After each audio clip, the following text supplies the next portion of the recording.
just would like to ask, can you help us describe what Catholic education is all about, and what does it say about what does it have to what does it say about tolerance in schools, and now that religious fundamentalism is on the rise globally? Thank you.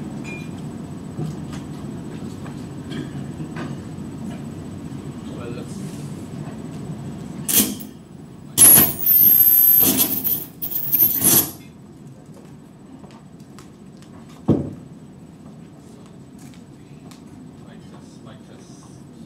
Mic test. It must be the enemy of peace. Thank you for your question. When we say Catholic schools, we refer to some criteria, one of which is that it must offer Catholic education. So the curriculum, you must have a religious education that is Catholic. So the Catholic identity is there. It must have the support of the bishop in the different areas, whether it's in Manila or in the regions. It must have, it must comply with some of the things that we require, like it has to be not for profit and non-stock institution, and there are many more criteria that we would need. But the Catholic identity must be foremost. It must be evident in the way the schools practice their ethos, their ethical way of proceeding, their beliefs, and all that must permeate in the schools. No?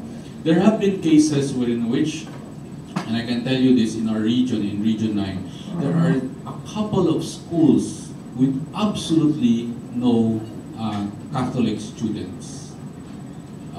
They are Muslims, and yet they are run by Notre Dame, and there is a Catholic identity there. There's a Catholic character. So we don't have Catholic students, and yet we call that a Catholic school. And that's of course an exception, but because they are run by some religious and which has the support of the bishop, then we would still say that is a Catholic school. Now, with regard to the second concern, the rise of fundamentalism, and our response to that is, as Catholics, naturally we are open-minded. The word Catholicity means that you are universal. It's a contradictory in terms if you are a Católico cerrado, and at the same time you would say you're a Catholic. But by nature, a Catholic is naturally open. No? So there is a certain level of not just tolerance, because the word tolerance, that means there is something negative that you just simply tolerate. But there is a certain sense of dialogue. There is a certain sense of pursuit to understand each other's culture and religious belief.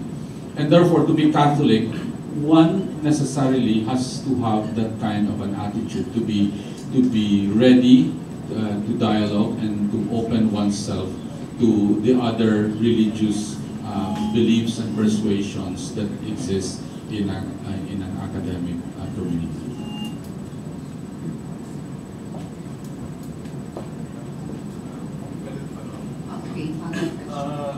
Are there any efforts to promote the public perception of Mindanao? It's from because there's a recent report that a majority of textbooks for children in schools does not portray a fair image of what Mindanao is. For example, the Maguindanaos were portrayed in a bad light, and there are some Muslim tribes that were, they were unfairly described in textbooks. What is to say of that? Thank you for that question. Again, that's a very important concern, because if you look at our textbooks, they don't inspire dialogue. If any, sometimes if you look at some history on Mindanao and indigenous peoples, they seem to shore up biases and prejudice. So one of the things that CEAP has launched, and this is an ongoing project, is to rewrite Mindanao history and culture. This project is ongoing.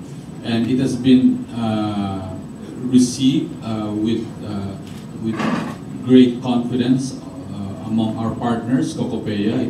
Cocopea has also endorsed this project. It's a very ambitious project, and we hope to finish this project within 18 months.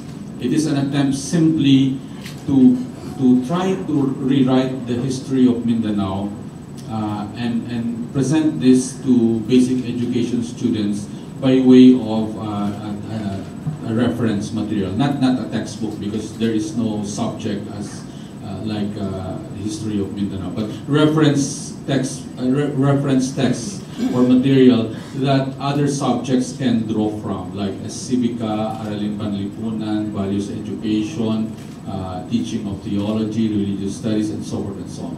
So we hope that by promoting this kind of a textbook, we will be able to present a more or less acceptable reading of the history of Mindanao and of the indigenous peoples.